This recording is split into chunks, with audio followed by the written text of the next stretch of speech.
అప్పాయిపల్లి గ్రామం, కమలాపురం మండలం, నిఖితా ఎస్ఎస్సీలో నేను ఫస్ట్ లీడర్గా ఉన్నాను. నాకు నమో డ్రోన్ డీడీ కింద 100% రాయితీతో అగ్రికల్చర్ డ్రోను నాకు ఇవ్వడం జరిగింది. ఇది నేను కోరమండల్ వాళ్ళ ఆధ్వర్యంలో దక్ష డ్రోను 100% రాయితీతో నాకు ఇవ్వడం జరిగింది. ఇప్పటి వరకు నేను 982 ఎకరాలు మందులు పిచికారీ చేయడం జరిగింది.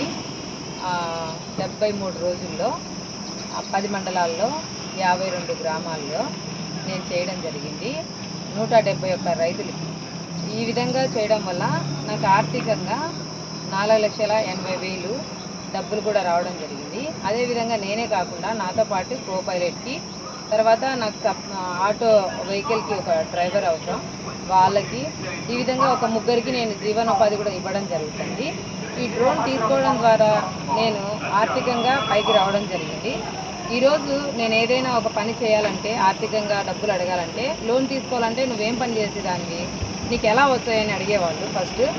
ఇప్పుడు నాకు ఆ భయం లేదు. ఎందుకంటే ఇప్పుడు నాకు 10 లక్షలు విలువ చేసే డ్రోన్ ఉండడం వల్ల నేను ఆ పనిని చేయగలుగుతాను. నమో డ్రోన్ డీడీగా నేను వచ్చిన తర్వాత ఏదైనా ఒక 20,000 కానీ 30,000 కానీ ₹1,00,000 కానీ డబ్బులు అడిగితే ఆమె ఆ డ్రోన్తో పని చేసి మాకు డబ్బులు కట్టగలుగుతుంది అనే నమ్మకంతో ఈరోజు మాకు వాళ్ళ అప్పులు పిలిచి ఇవ్వడం జరుగుతుంది. ఇప్పుడు నేను బ్యాంక్ అధికారులనైనా సరే వెళ్ళి అడగాలంటే, అప్పుడు సార్ నేను ఈ లోన్ పెట్టుకోవాలా అని అంటే, నువ్వేం పని చేస్తావు అంటే నేను చెప్పడానికి భయపడేదాన్ని. ఈరోజు నాకు ఆ భయం అక్కర్లేదు. సార్ నేను ఈ విధంగా నా డ్రోన్ తీసుకున్నాను, నేను రోజుకు 20 ఎకరాల నుంచి 30 ఎకరాలు 40 ఎకరాలు ఈ విధంగా నేను మందులు పిచికారీ చేస్తున్నాను, నాకు ఆర్థికంగా లాభం వస్తుంది.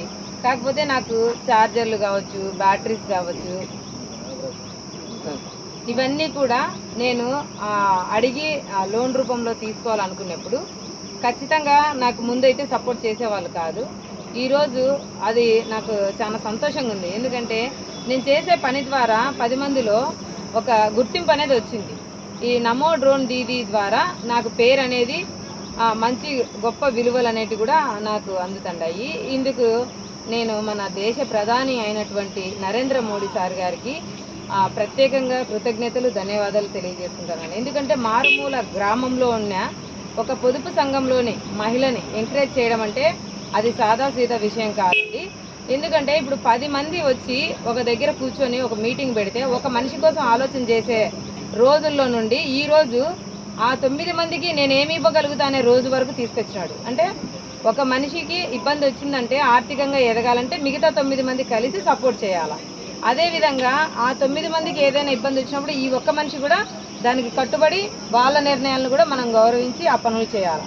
ఇదంతా ఒక గ్రూప్ వల్లే సాధ్యం అని చెప్పి పొదుపు సంఘంలో ఉన్న మహిళలందరినీ ఎంకరేజ్ చేసుకుంటూ గవర్నమెంట్ స్కీముల ద్వారా మాకు ఏదైతే ఆర్థికంగా లోన్లు వచ్చినారో ఇచ్చిన లోన్లను మేము కూడా ఈరోజు నేను ఆరోగ్యం కోసం అని తీసుకున్న డబ్బులు ఆరోగ్యానికి వాడుకోను, చదువు కోసం అని తీసుకున్న డబ్బులు చదువుకు వాడుకోను.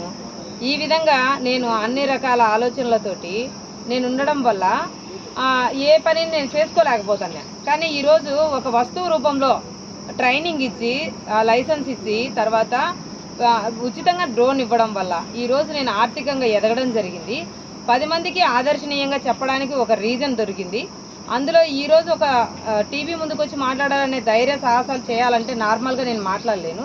కానీ ఈరోజు అవన్నీ కూడా నేను చేసిన పని వల్ల ఈరోజు చెప్పుకునే ఒక ఛాన్స్, అవకాశం నాకు దొరికింది.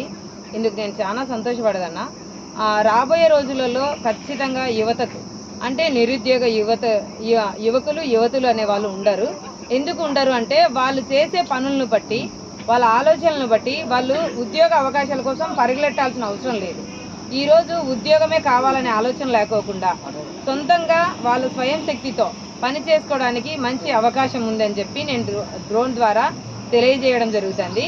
ఇప్పుడు 10వ తరగతి చదివినా చాలు, మనకు మినిమం చదవడం, చెప్పడం, ఏదైనా చూసిన తర్వాత నేర్చుకోవడం ఇంట్రెస్ట్ ఉంటే చాలు. చదువు ఎక్కువ చదివి కూడా నేను ఏ పని చేయలేను అని నిస్సహాయతతో బాధపడకోకుండా 10వ తరగతి నుంచే మనం ప్రతి పనికి అనుకూలంగా ఉండగలిగితే, చదివినప్పటికీ జ్ఞానం వస్తుంది, కానీ ఒళ్ళు వంగి పని చేయాలంటే కష్టం అవుతుంది. కానీ ఈరోజు అంత అవసరం లేదండి. మనం చదువుతో పాటు జ్ఞానంతో పాటు పనిని కూడా అలవాటు చేసుకోగలిగితే అన్నీ కూడా సాధ్యమే అని నా మాటల ద్వారా మీ అందరికీ తెలియజెప్పడం జరుగుతుంది. అందరికీ నమస్కారం.